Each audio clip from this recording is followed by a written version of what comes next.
Ça va. Bonjour. L'idée que nous allons examiner aujourd'hui, considérer, c'est semer pour récolter. Ça paraît peut-être évident qu'il faut semer des plants de tomates pour récolter, mais peut-être que nos vies sont embarrassées de mauvaises récoltes ou de non-récoltes, de creux, de vides, d'ennuis, parce que nous semons mal ou nous ne semons pas, ou nous ne faisons peut-être pas le lien entre ce que nous semons et ce que nous récoltons. Alors considérons donc un peu cette réalité de la semence et de la récolte. En premier lieu, je vous propose de considérer que nous sommes ce que nous avons semé. Et par exemple, Proverbe 23,7 nous dit comme un homme a pensé dans son âme, tel il est.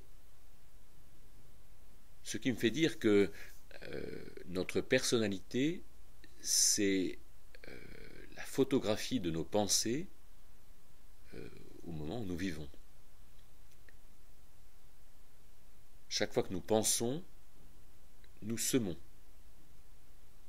Et de fait, notre caractère, nos habitudes, nos réactions sont ce que nous avons semé.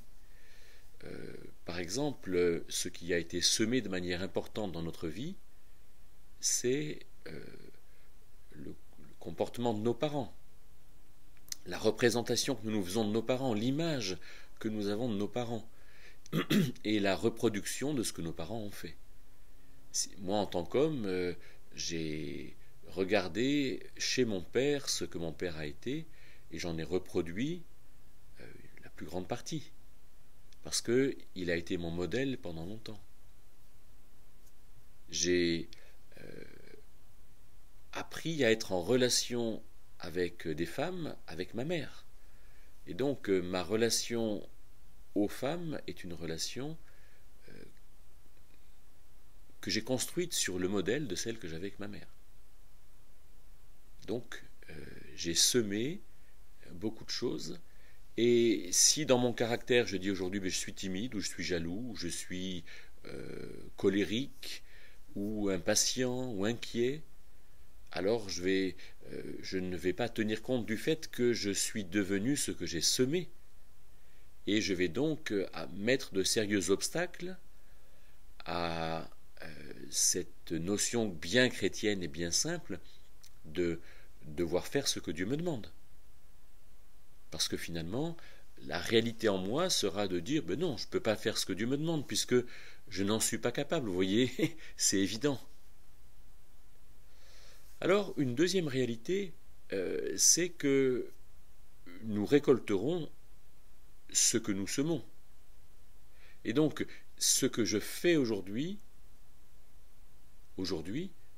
va me faire récolter demain, après-demain, dans quelques mois, ce que j'ai semé. Et donc, si aujourd'hui je pêche, alors je récolterai de mauvaises habitudes, de mauvaises réactions, un mauvais caractère.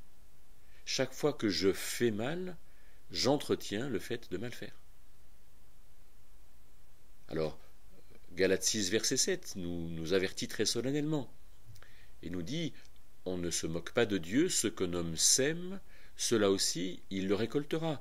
Et ce qui est semé par la chair, c'est-à-dire dans cette attitude d'indépendance à Dieu, sera récolté pour la chair. » Quelque chose de pourri, quelque chose d'inutile. Et donc au contraire, si je fais bien, si je fais du bien, alors je construis et je me construis. Mais alors vous me direz, oui, mais il y a bien des choses, je fais continuellement du bien, et c'est vrai, mais ça ne produit pas encore, oui. Mais quand est-ce que les choses seront produites dans l'absolu? C'est quand Christ reviendra pour régner, ce qu'attendaient les chrétiens de toute évidence. La parousie, l'avènement, le couronnement de Jésus pour régner. C'est là où l'aboutissement des choses que nous aurons faites sera montré absolument. C'est là où, comme dit 2 Timothée 4,1, Jésus-Christ jugera les vivants et les morts par son apparition et par son règne. Alors, dans cet aboutissement, le Nouveau Testament nous met en garde. 1 Corinthiens 3,15 nous dit que certains éprouveront une perte parce que leur ouvrage sera consumé par le feu. 1 Jean 2,27 nous dit que certains seront couverts de honte à la venue de Christ. A l'inverse, Paul dit aux Thessaloniciens, en 2 Thessaloniciens, versets 4 et 5, que certains seront dignes, auront une dignité particulière quand Christ régnera dans son royaume, quand il reviendra pour être roi en Israël et roi de ceux qui règnent, régner sur la terre entière, pendant ce règne de 1000 ans. Et puis enfin, Paul dit aussi en 2 Corinthiens 5,10 que nous recevrons au tribunal de Christ selon ce que nous aurons fait, soit bien, soit mal. Ce qui, selon une interprétation possible, dit que pendant les 1000 ans du règne de Christ dans son royaume, alors nous aurons autorité suivant l'expérience des choses que nous aurons eues. Et quelqu'un qui aura eu l'expérience du mal, peut-être, sera utilisé par le Messie dans le mal qu'il aura fait. Ce qui ne sera pas forcément très agréable, mais ce qui sera très utile. Alors, attention à ce que nous semons, attention à ce que nous sommes, à ce que nous entretenons aujourd'hui, parce que cela nous est néfaste si nous faisons mal aujourd'hui, demain et jusque dans le royaume.